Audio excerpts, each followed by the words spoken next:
All right, Katie Robinson, welcome to the podcast. How are you? Good, thanks. How are you, Brett? Good, good. Now, listen, first off, congratulations on being named to the team that is going to Australia for Duel in the pool. Hey, that's pretty exciting. Yeah, we're pumped. It's an awesome group, awesome team, and we're excited to get out there and do something that we haven't done in a while. Duel in the pool hasn't happened in a few years, so we're excited to bring it back. Yeah. So how did that all come about? Well, I got alerted by Lindsay Mentenko about our swimmer Kevin Hausman, who swims on the Northwestern team with me, and so he was selected to be part of the team.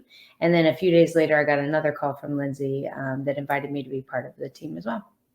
That's cool. Is this going to be your first U.S. international team? Yep, first one for me. Very, very humbled, very grateful to be part of the coaching staff, and excited to learn a lot. That's exciting. Yeah, that's really cool. Did you ever represent the U.S. in any capacity as a swimmer? Nope, I wasn't that fast. What were your events when you swam?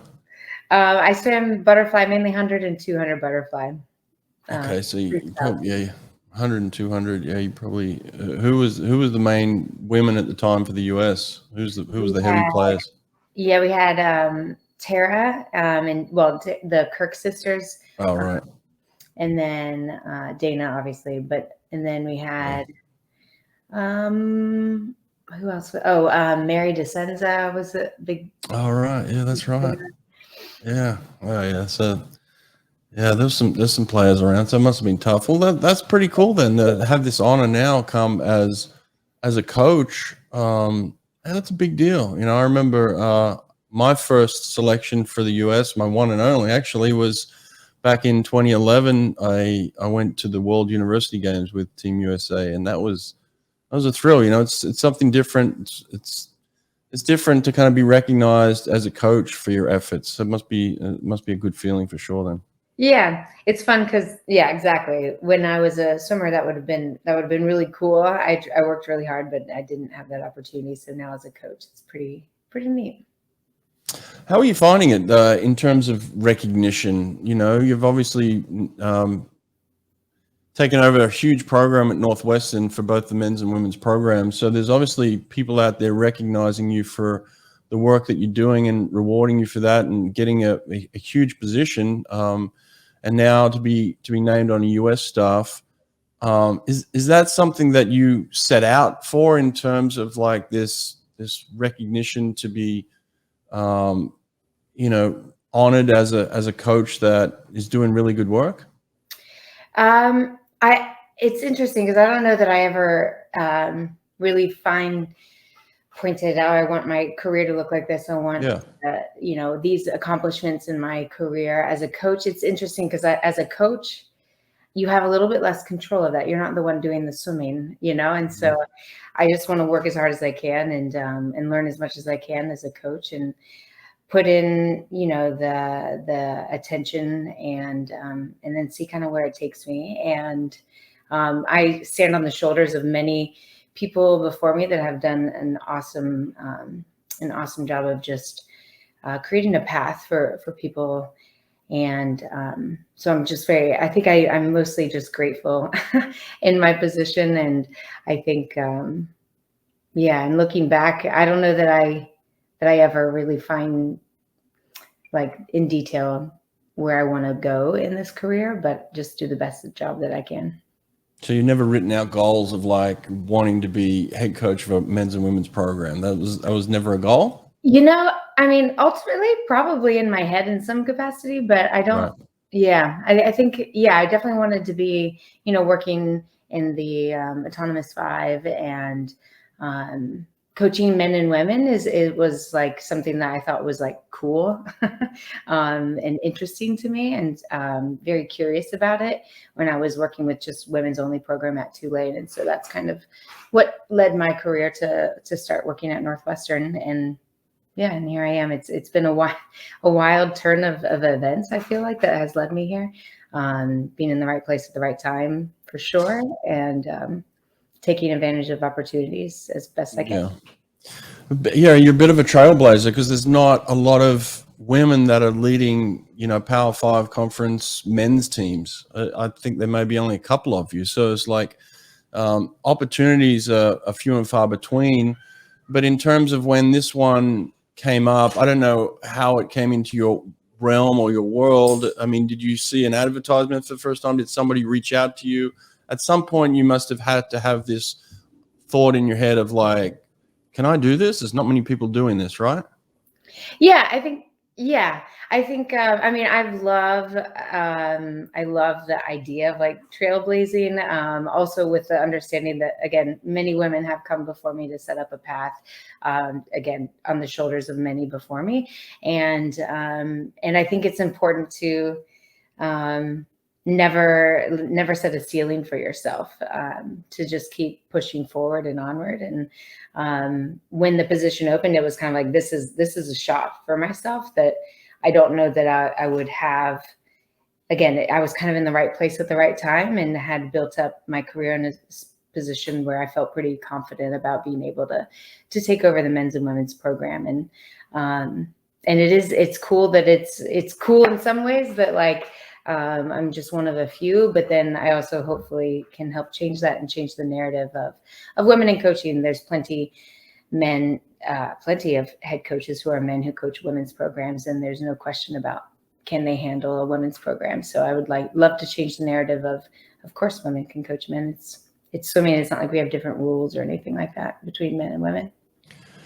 Yeah, like I always had incredible female coaches as an athlete. Kim Bracken was one of my coaches, and I believe she was one of yours as well. So we have that in common.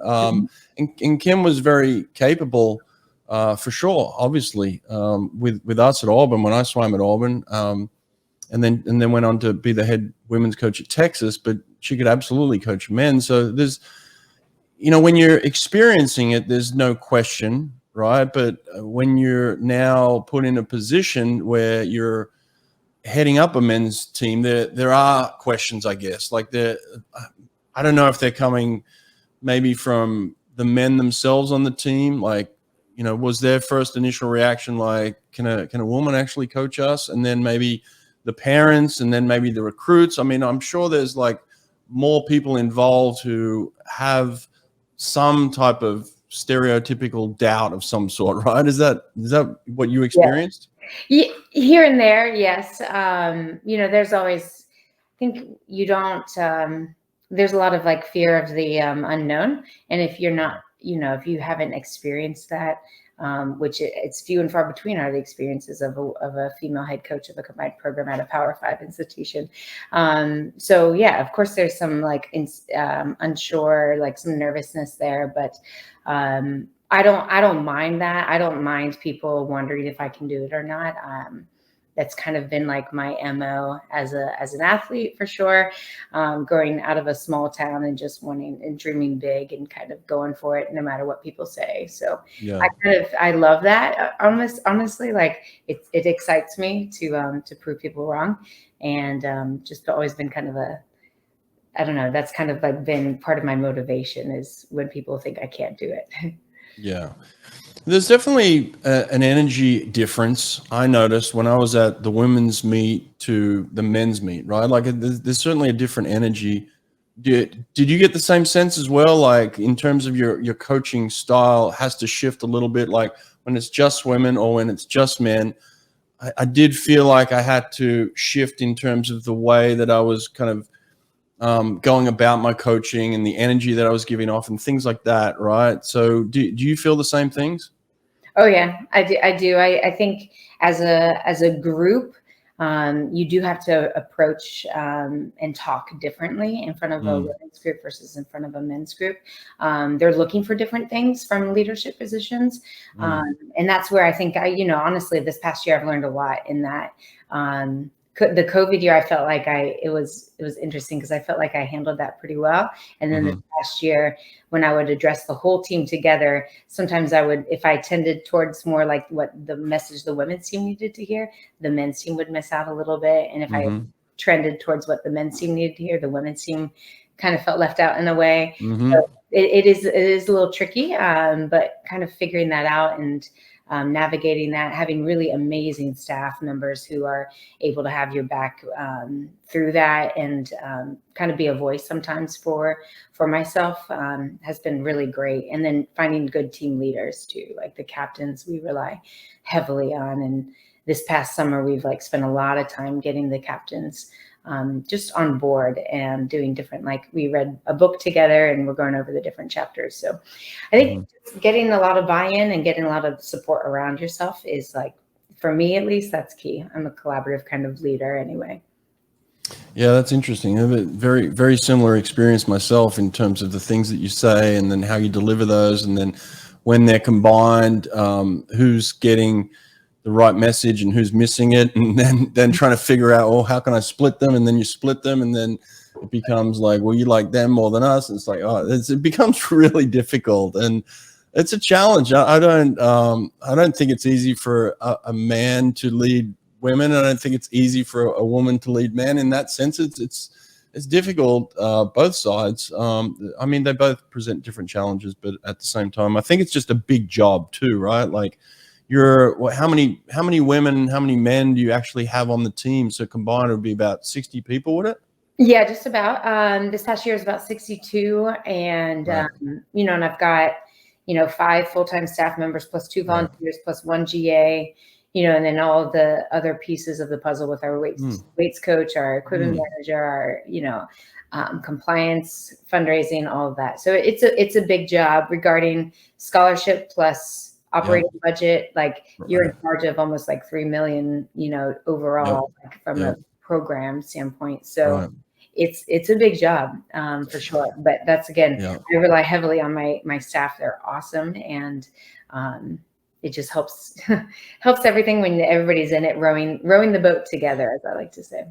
Well, it's interesting you say that, because everything you just talked about doesn't really have a lot to do with coaching. It has more to do with business. It sounded like a business that you were just talking about, right? Like you're running a business. So have you found that?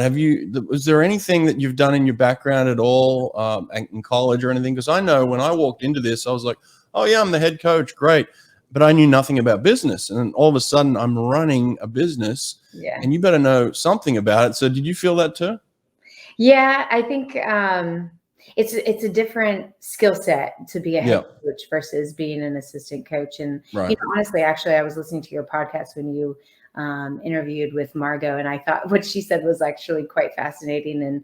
And I agree with a lot of that. Being a head coach it's a little different, and it's hard to exactly say what that feels like or what that looks like. But there's just, everything is on your shoulders, and that overarching view of running a cohesive group of coaches, running a cohesive group of swimmers. Your attention has to be divided and see kind of overall. And so, it's different. It's tough. It's challenging in good ways. I think, coaching is a lot about motivating and knowing people and connecting. And that's definitely utilized. But it's I'm in charge of, the growth of 5 coaches who that's their profession, and so I take that role very seriously as well. And so, there's just lots of pieces to it. What about this? Do you have the ability to be honest and admit that, that anyone has not fully embraced you at all? And I'll go first. Okay. So let me lead this one. So I had a situation where I took over at Auburn. I'm not going to mention any names, but I was named the head coach for the men's and women's team in 2010, at the end of the 2009 season.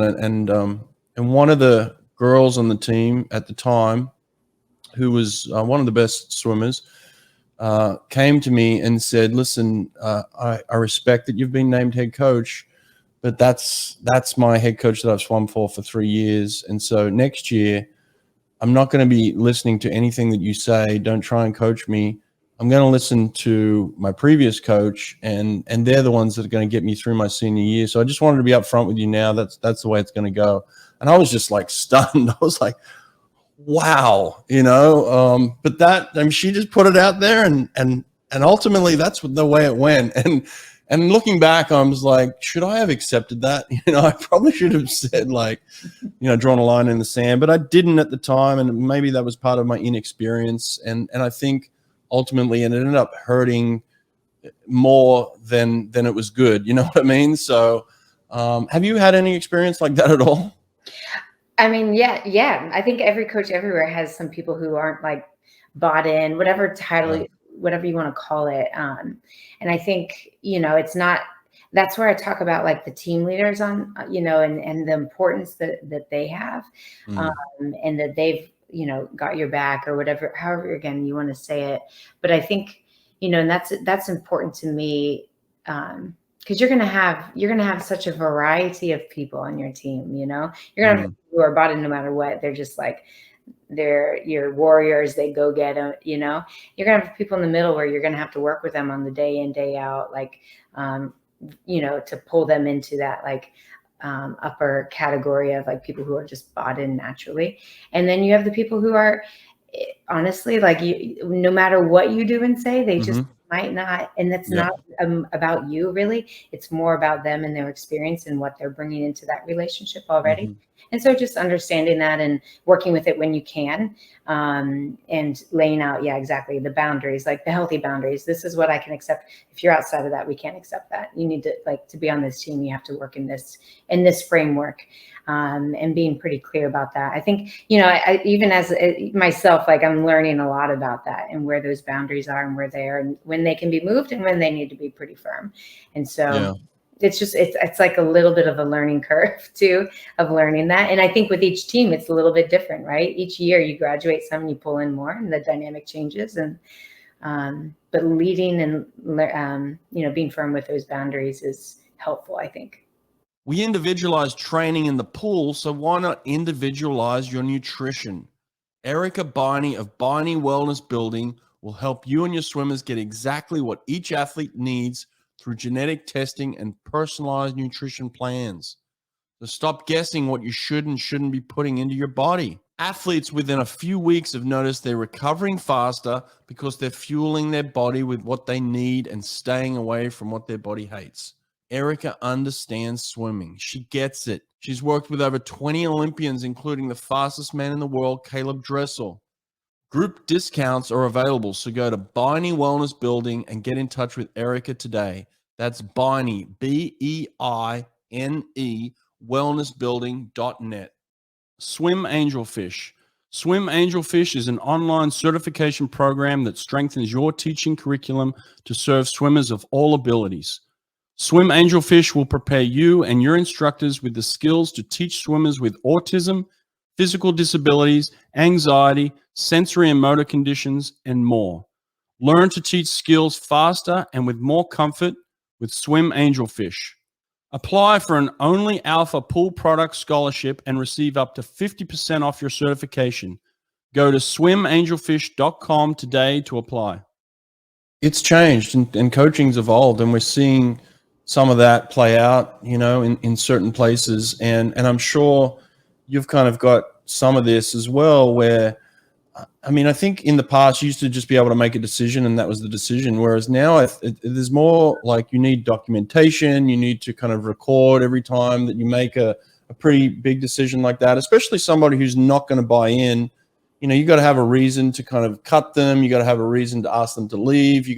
There's got to be all this kind of like everything's got to be by the book. And does that make it more difficult for you now? It's definitely challenging. Yes. I think when it comes to, if they're not bought in, like how do you handle that? Right. I think that is the $1 million question. Again, like setting aside a framework of, you can work within this box, you have some freedoms here, but like you can't go outside of that right. framework, and again, I think I've made some decisions in the past that have been outside of that framework, and that now, and then you fight it, and then you're like, oh man, I should have been a lot more firm there, and notice that, and so again, I just rely heavily on the people around me to kind of guide and help and lead as well. So I think, the importance of having strong and great team captains that can stand up to, the team when they're any team member when they're acting out of the framework is, that's got to be the way of the future, I think, because the coaches are a little bit more handicapped, I think, these days. Yeah, I think you're right. Yeah, that's an interesting kind of point. Is the coaches are they got their hands tied a little bit in a way of like, and that's what I found is like you've got to get to a point where you treat everybody equally, but everybody's individual and every case is different, I found. So like when you just have this blanket statement of like, well, this is how everyone's going to be treated, that's when, the whole documentation comes in of like making sure that, hey, if you say that to that person, then you've got to say it to that person as well. And so there's definitely some instances like that. And I guess the reason why I'm digging into this right now is because you got a tough job. Like it's not easy, like I found it very challenging. And so I just want people listening to understand. I had situations a lot where assistants would come in for a year or two and be like, I want to be the head coach. I want to be a head coach. So I'm ready. I'm going to go. I'm like, just take it easy for a second. Like you need a little bit more time. Understand you're not going to a coaching position. You're going to a management position, so understand that as well. So like I would always try and work with my assistant coaches to like really just take their time with this. So like when these opportunities came for you, did you feel like you were absolutely ready for them, or has there been any point where you felt like, oh wow, I may have jumped into this too quickly at all? There's never been any like hindsight, like, oh, I jumped in too quickly. But I will say that like I feel like I had about a 24-hour period whether I was going to stay and go for this job at Northwestern, because I was the associate head coach prior to being named head coach. And so it was kind of like, okay, I knew that my previous boss was leaving, and I was like, I got to tell the administration if I'm in or if I'm out, and I felt like I had this very finite period of time. Mind you, this is in the first like month and a half of the pandemic, and so it's just like having a clear thought was like really challenging. Yeah. And it was just like, what? I know this team. I know how to lead. I know how to, I know the people on the staff, or at least a big portion of the people on the staff, because I was hopeful to maintain a lot of the coaches who had worked with me. And so I was like, if I know all of this and we're in this such an uncertain time, like I'm absolutely the best coach for this position. And no, I don't know everything, but I have the confidence that I'll figure it out, and I think that that's it. Like you might not know everything. You might not be actually ready, and you'll learn a lot on the fly, but you have to have an intention of, I'm going to go and I'm going to learn everything that I can on the fly as quick as I can, trying to make the least amount of mistakes, value the people in the program, and just be ready to go, ready to work your butt off. Right. One last thing then, because I want to get into the swimming side as well. This is kind of the business side. One last thing on the business side of it then. So in terms of recruiting, you are in the minority. The majority of the men's programs are going to be led by men. And so when you go into a house or when you're on a phone call, like I said, you're in the minority. So how do you convince them, those kids who maybe have never had a head female coach and they're coming to a men's team with a head female coach? How do you convince them and then almost out recruit the men, because you are competing against them in a way as well, of like these male coaches. So what's the sell for the athlete to say, hey, I'm the best choice? Yeah, I think, the way that I recruit, the way that I coach, the way that I act is very relationship first. And so just learning about that person and learning what their motivations are, and then working with that angle. Yeah. So, and then, I can talk shop with the best of them. I've been a swimmer. I've been a coach for now 14, I think 15, maybe even years now. And so I have a lot of knowledge in it. I study the sport a ton. My exercise physiology background helps support, training philosophies and systems. So I feel pretty confident in my ability to talk shop. So if they need to talk X's and O's, ready for that. If they need to learn about who I am and what makes me tick, I'm happy to share that. I'm kind of an open book. And I think, that blue collar mentality, the like, tell me what I can't do and I'll prove you wrong. Right. People can really get on board with like somebody who's like that and kind of gritty like that. Those are the people that do really well in our program. And to be honest, like, I don't really get a lot of pushback from the recruits that I talk to. That really hasn't been a thing that I've at least experienced face first or had, face to face. Oh, that's good. That's good to know. And that's a good message for other, female coaches that want to lead men's programs. That's a good message for them to hear too. So that's a good transition then. So let's talk about the X's and O's. Let's go to the training side of it then. So how did you develop your understanding of training? Ultimately, what we're trying to do here as coaches is get kids to swim fast. Like every kid that comes to your program, they're like, make me faster, so like that's the ultimate goal of what we're trying to do. So in terms of that, where did you learn that skill? I mean, I learned it from I pull from so many different experiences. So my own experience as a student athlete at Texas, working with Jill Sturkle for my first 3 years, and then Kim also my fourth year, pulled a lot of, I think early in your coaching, you do pull a lot from your own experiences, right? And then I've just been so blessed to work with some awesome coaches through my career. So I got a grad assistant position under Greg Meehan and worked, out there learning so much about, he's like a massive, awesome 400 IM kind of coach. And so learning a lot more on the grind side of things, because I was kind of more mid-distance and sprint myself as a student athlete. So learning from Greg and then going and working for Mark Bernardino and learning, and he would have this like breaststroke power group that I remember working with. And then his mid-distance group was really a distance group at Virginia for many years. And so, in watching some of the athletes, I think the other thing that we've learned as coaches is like, we can learn so much if we listen to our athletes, especially the athletes who like are just really tuned in with their body and their stroke maybe, or even just like their training. Like one of our best sprinters, Scott Robinson, he trained in the mid-distance group, but he was like our best 50 and 100 freestyler.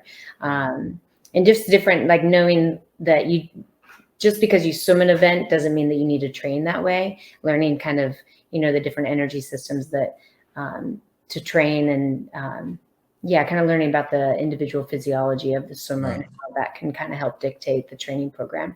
And then, through my own experiences of like working with women's programs and, how to work with them and build muscle and build strength in there. And then now, to leading Northwestern, I don't know if you pull a lot of experiences, including from the student athletes.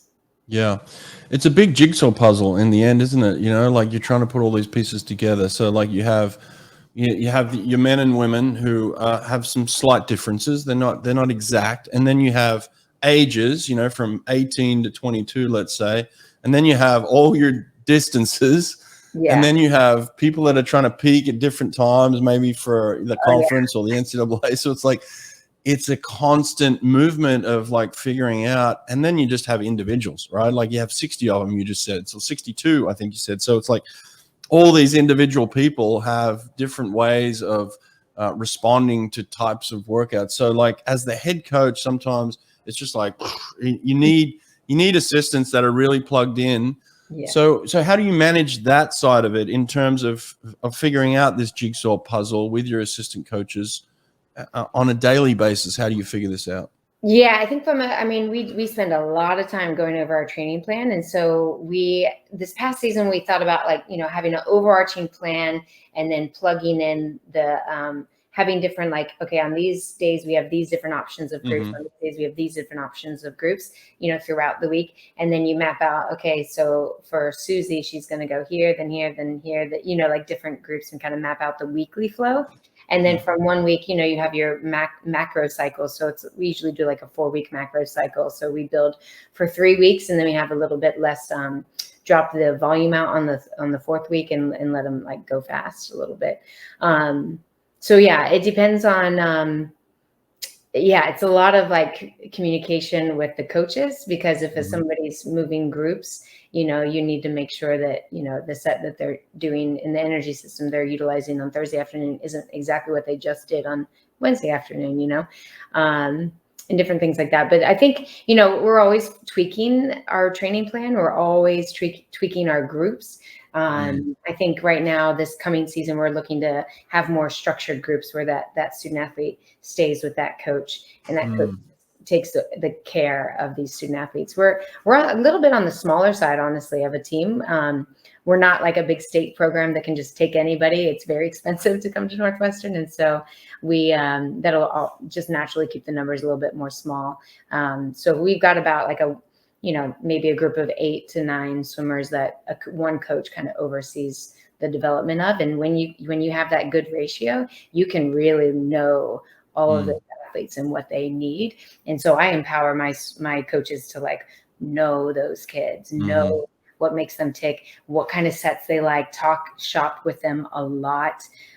Call their coaches back home, the club coaches. I think that's one of the things that like college coaches forget that we can utilize. We have an awesome resource in our club coaches, and we forget to use it a lot. And so it's something I've been thinking about, is like trying to change the narrative of college coaches utilizing that resource in the club coaches. Yeah. There's always a little bit of us against them mentality with. That's like dumb. Yeah. It's always been a bit difficult. I understand that, but what about this? I always ask head coaches this in terms of how you balance.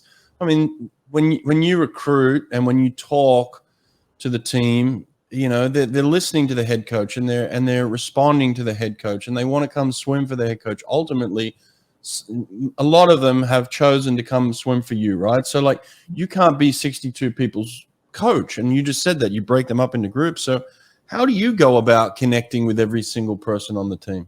That's a good question. So I think, when we came up with this idea to stay a little bit more structured, with like one coach leads this group, and have pretty structured groups, the overarching theme has to be team. It has to be vision of the team. Where are we going? How is this group adding to that? And so if it's not there, that's where division on the team breaks out, and it gets a little funky and wonky. But if everybody's like knowing their role and helping the team, and that role of that group and how they work hard together is benefiting the team, that's where I feel like that cohesiveness and that the synergy, right, of a team can really be pretty like special and magical in adding to like the growth of the whole program. I feel like I don't know if I answered that question fully. Yeah, I mean, well, then how do you do this then? How do you pull them all in at times to get that feeling of like being one team? Because when you're so segregated and you're so split and you're so individualized, right? Those things are important for sure. But there's also a point where it's like, hey, distance swimmers and sprinters, you guys need to get along like you're one team. And then men and women, you got to figure it out here. So it's like everybody's got to be on the same page. So is there moments at any time during the week where you're like, okay, this is a full team, we're all going to do this thing together? Yeah, I think we're planning on two times a week having a full team practice. One of those times being a full team practice, but the women on this side of the pool and the men on this side of the pool, just to get some good energy within those groups. Because really you're kind of managing 3 different team identities: a combined team, a women's team, and a men's team. And so they each need to have like really strong characteristics and identities, especially because like, for our conference in the Big Ten, we have a women's conference, we have a men's meet conference, and so they're separate, just like NCAA. So, but yes, going back to your question, and then Saturdays we like to get up and do what we call XYZ practices, and the kids love them because usually it fits exactly what they're looking for. The sprinters have a more shorter rep, the mid distance has like a standard rep, and then the upper has like a longer rep. So maybe we're doing like, 3 times XYZ plus 100 with fins, and the XYZ, X's are 25s, Y's are 50s, Z's are 100s, and different things like that. It's kind of like a Dave Salo type thing. Yeah, exactly. Yeah. I actually love reading Dave Salo's sets, so that might have been where I got it. But yeah, that just reminded me. That's a Dave Salo thing that I mean, I've seen him do it, numerous times. So that's why I just attribute it to him anyway. Yeah. Yep. Yeah. Hey, that's cool. Yeah, it's when you can send people off on the same interval, even though they're doing different things. It kind of, yeah, I like that. Like, and then you get rowdy together. I love rowdy deck, and that's fun. Yeah, yeah, and that's cool. Well, then, what's the rest of the summer look like? What does summer look like at Northwestern, by the way? So we have we have a lot of people who are doing either classes or internships. The great thing about Northwestern being so close to Chicago is that you can take the train down into the city and have like a pretty banging internship, or maybe you're studying under a professor. Well, this professor at Northwestern is like probably top in their field, so it's really good growth for their careers. So a lot of them do that. So we host a morning practice. It's always long course in the summers, and then the afternoons are the lift and the short course, usually power oriented. So we just go through. We've run a full practice. We still do our typical training where we have our microcycles of the week and the macrocycles, depending on what meets and stuff we're going to. We kind of line it up with that. But we have the access to our strength and conditioning program. Our weight coach is one of the best in the world, I'm convinced, and so he works really closely with our student athletes, and it's just a lot of good opportunities from both the swimming standpoint and a career standpoint. So we'll have a group. And then, as far as coaches, like I do a lot of club visits in the summer. So I've been around to a lot of the local clubs in the greater Chicagoland area. The good thing about Chicago is like there's so many great club programs up here, and I love the coaches of these programs, and I love being on deck and talking shop with them. And so like I love getting out and learning from them. A lot of these coaches are like extremely just like advanced in their own career. So I love picking their brains a lot. But yeah, that's kind of the summer. And then we'll go out to nationals, and then we'll be recruiting at juniors, and then I head out to the Duel in the pool in August. So the good thing, Northwestern, the other thing is we're on the quarter system, which is kind of funky, but we don't come back until the Tuesday after Labor Day with our team. So the month of August is actually pretty free, and so a lot of them actually get some time with their families, which I think is really important. To I always tell them like the importance of being mentally and emotionally like recharged is like so huge. And if they can go in and have some time, however that is, whether that's hiking by themselves or, hanging out on the beach with their families, it just come back recharged and ready to rock and roll. Vasa has been the go-to training tool outside of the pool for over 30 years. Vasa's products are ideal for developing power and proper technique in your swimmer's catch. Add a few Vasa trainers to your pool deck, and it's like adding an extra lane to your swimming pool. Go to vasatrainer.com, use code BREAD at checkout, and get 10% off anything from Vasa. Destro Swim Towers. Gain strength in the water with a tower of power. Save $150 per double swim tower by using code BRETT, B-R-E-T-T, at checkout. DestroMachines.com. What about year to year in terms of evaluation for you? Or, you just talked about some of these club coaches, being ahead and innovative. And do you think of those things too? Like in terms of, all right, we did that last year. Let's try something different this year. Like how do you make changes in your program year to year? Yeah, even a couple of days ago, one of my swimmers from she trains like out in Italy right now, and so she was sending me like what she'd been doing because she went some like crazy fast times, and I was like, "What have you been doing out there?" Like, I want to know so we can implement a lot of that. And so she was telling me, so it's really picking up ideas. Like you can get so many great ideas from so many different places if you're just open to it. So yeah, we utilize like everything that we can possibly get our hands on. And I think, when the student athletes see that we're really eager to keep pulling in new information and learning from other coaches elsewhere, I think it creates a good environment. That growth mindset is like really huge to me. It's really huge, something that we've leaned into as a program. And so, if the growth mindset is there, like you're never failing. You're only just like, it's like feedback Yeah. to how you can be better. What about you personally? Where do you get fulfillment? Like, where do you get your pleasure out of this job?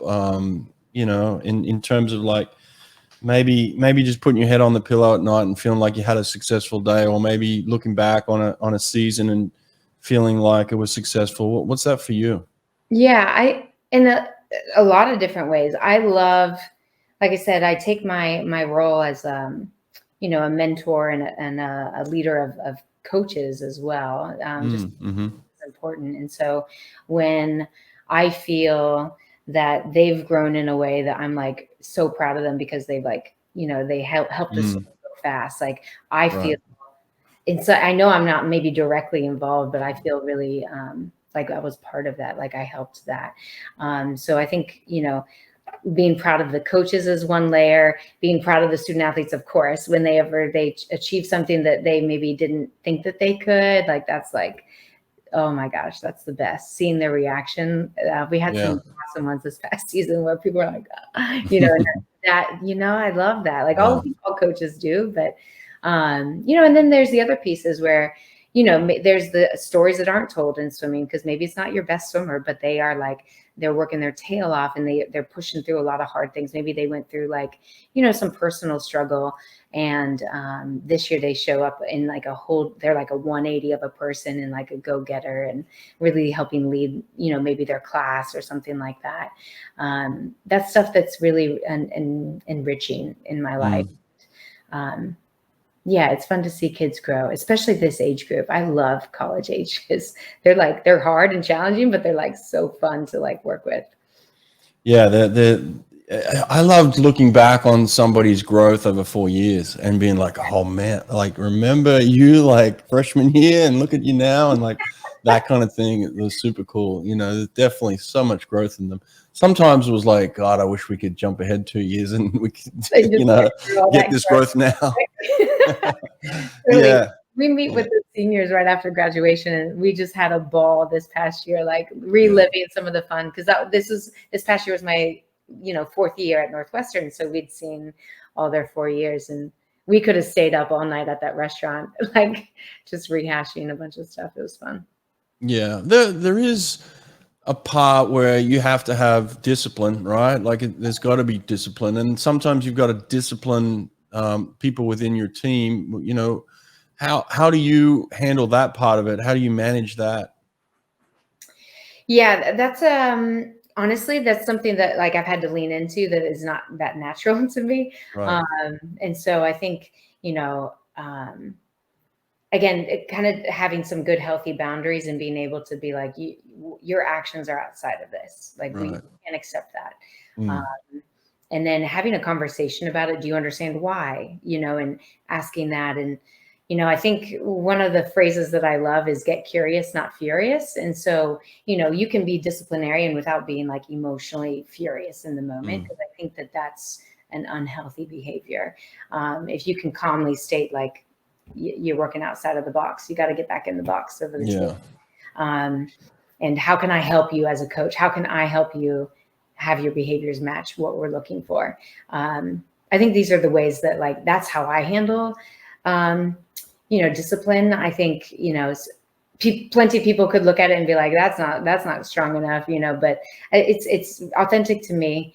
And I think the full growth of that person can be maximized in that way versus just yelling at a kid and saying, you're in trouble, you got to do this, blah, blah, blah. But I don't know. I kind of trying to open it up to like future growth of that person, plant some seeds, hold them accountable, but in a kind of calm and compassionate way. Yeah, that's a good way to do it. I don't know if I handled it that way all the time. So I fail at this all the time. I could have taken your advice. What about this? We're all competitive, right? And we all have this will to win, and I'm sure you do as the head coach, and almost this point to prove, right? Like we all have that as head coaches, especially when you're given a program, and like you said, there's $3 million involved. You got a big budget, you got a staff. Like you feel a sense of responsibility, and so I'm sure there's this feeling of wanting to prove yourself, is it heightened or magnified in any way because you are a female in this position? Does that make it any different at all? I definitely feel that responsibility. In general, I have to kind of honestly compartmentalize that a little bit, because I'm not my best coaching self when I feel that weight on me. Yeah. And so I got to compartmentalize that piece. But sometimes when I achieve some things, and then I can allow that compartment to kind of open the door and be really just grateful for that. Like, wow, I feel good in that moment. I was been able to like go past what maybe was thought, right, of as far as my ceiling goes. So I think I compartmentalize it, and when I achieve something great, open it up and let it really soak in, but then kind of compartmentalize it again. It just doesn't help me, to be honest. It doesn't help me be better. So I got to be my authentic self.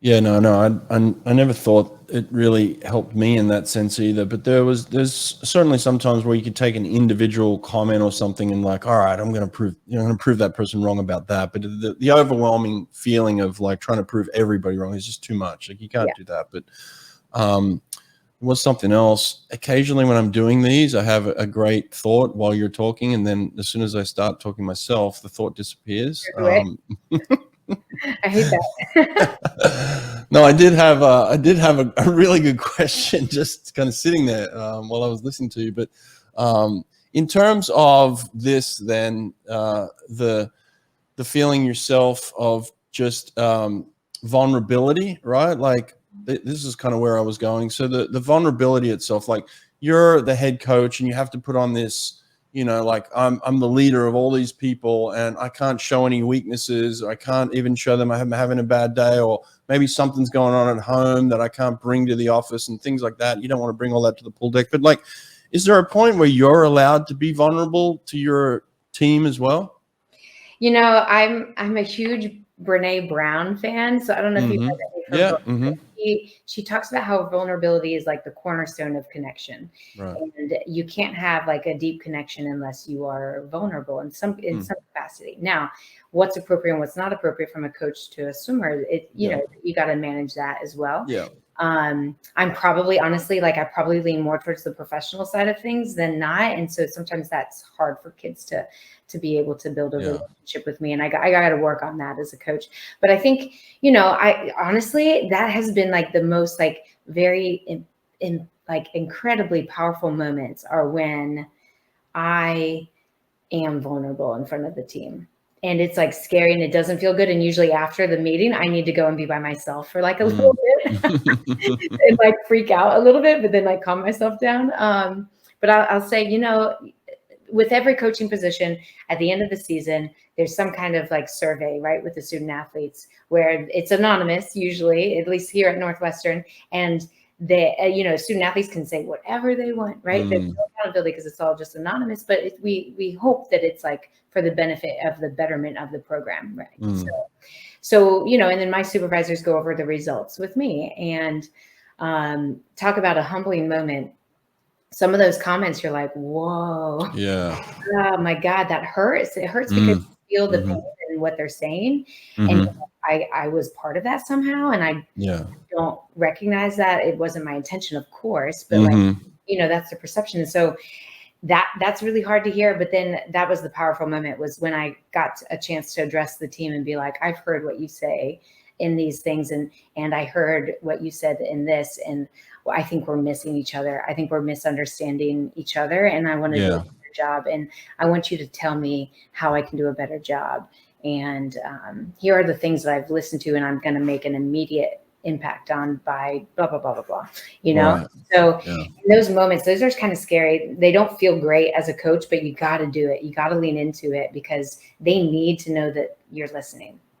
Yeah, no, I agree 100%. Yeah, there's definitely a balance, like you said, between like, being vulnerable and exposing yourself and going too far in terms of like, all right, we didn't need to know all that, but it's like, there's definitely moments where like you're human too. And maybe even, I felt like there was situations for me where I was like, I was I was disciplining somebody and I thought to myself, and I knew either they thought this as well, or they even said it to me of like, dude, you were in college at one point. Like, you probably did the same thing. You know what I mean? I'm thinking to myself, like, yeah, I probably did, but it's like, you can't admit it at that point in time. Like, yeah, I did something dumb and I probably shouldn't have done it, but I learned from it. And so, like, you're trying to discipline them, but at the same time, you're living through them. Like, I probably did the same thing at your age, So, definitely a little bit of that. That's tough. That's a tough one. I had a kid that could just see straight through me. He was a California kid. He's a good friend to this day. Like, he would do something dumb and he would always admit it. Like, he would just come to me and be like, yeah, Brett, I did that. You're right. Like, yeah. And he would just tell me the whole thing. And then he'd be like, you probably did something similar in college. You're like, come on, man. And so I was like, yeah, he would always just see straight through me and that. So I guess that's why we're still good friends to this day. So that's good. I mean, I think that there's a good joking way to do it too, to be like, look, we're in college, we get it, and so we kind of can joke as a staff together. I think it's easier when you have a staff that kind of can joke with you in front of the student athletes, so they kind of understand. But you're like, and you realize where we are in our position, we can't accept blah, blah, blah. Yeah, right. Exactly.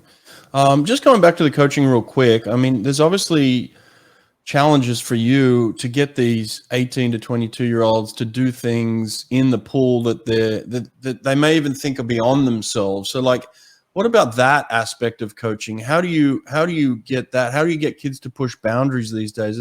It's seemingly even more difficult, because we want these student athletes to have a fun experience and a great experience, but at the same time, you're trying to push them beyond their limits, and that there's pain involved in that. There's no way around that. So it's like, how do you balance that between like challenging them to push themselves beyond what they're capable of doing or thinking that they can do? Yeah, I would say that there's like two big ways. One is the full team environment, that like synergy that I was talking about.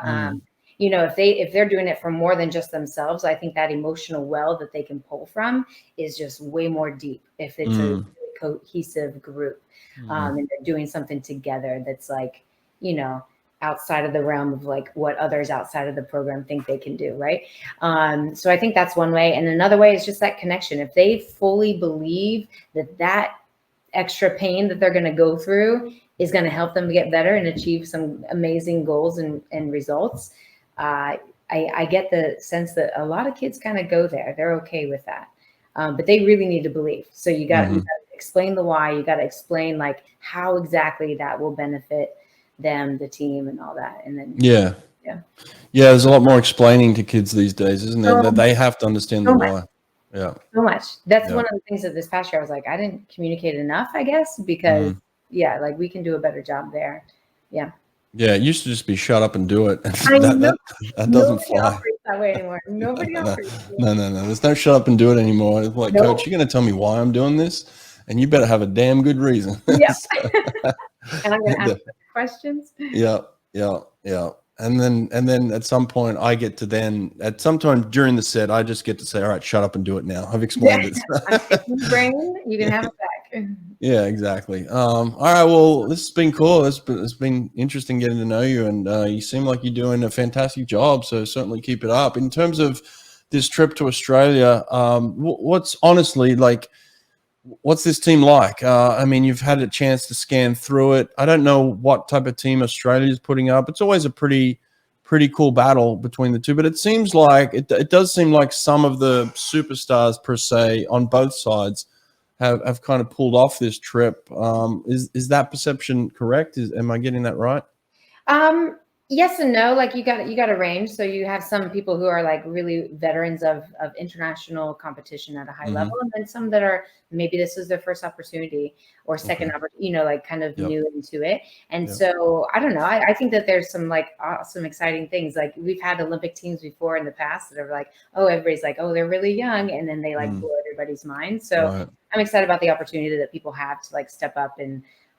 Being on the U.S. team, swimming in Australia is like a whole nother world from what I've been told, as far as like it's like just a really knowledgeable fan crowd, right? And so getting the experience for these athletes to get to swim in that arena is like, I think it's a pretty cool experience.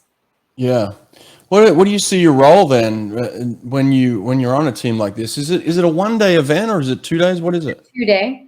2-day. Okay. And yeah, I'm actually, we just went over that as a coaching staff last night, kind of mapping out first draft of like who might swim what and different things. But remind me again of the coaching staff again. So Dave Sale is the head coach, and then Herbie from ASU is an assistant coach with me. Okay, so there's 3 of you. Okay, right. And how many athletes total? I believe it's like 12 and 13. So I think it's 25 total. Okay, 25. Smaller, but pretty powerful. Mm-hmm. And then Australia will pick their team after the Commonwealth Games, so they're looking to see results from that, and then they'll pick the rest of the team. They picked some of them. Yeah. Well, listen, I tell you what, I opened that pool in Sydney in 1993. I swam at the opening of it. It's a fantastic facility. Amazing, yeah, it was super cool to be part of that. I think it was like a 17-year-old at the time. So like incredible history in that place. And I swam at the Olympics there, but I've swum there just so many times. It's such a great venue. You're right. Like the crowd kind of sits on top of you there. There's nice pool deck space. The pool itself is gorgeous and swims really fast. So it's going to be highly competitive. It's going to be well supported. The crowd will certainly be there. It's going to be pretty sure it'll be live on television. So it's going to be an experience. The Australians really do get into this swimming. And so you're going to have a fun time. Tell me more about that. Yeah. Yeah, it'll be awesome. It'll be a memory that you have forever. It'll be really cool, and it's a little bit more chilled in terms of just laid back. You're obviously not swimming for Olympic medals, but at the same time, you're swimming for your country's pride. So there's definitely a lot of that involved. So bragging rights for sure. yeah, it'll be cool. It'll be a great experience. Well, good luck with that. Congratulations on it, and then good luck for next season with your team as well. All right. Awesome. Thanks so much, Brett. Appreciate you. Thanks, Katie. All right. Take care. Take care. Bye.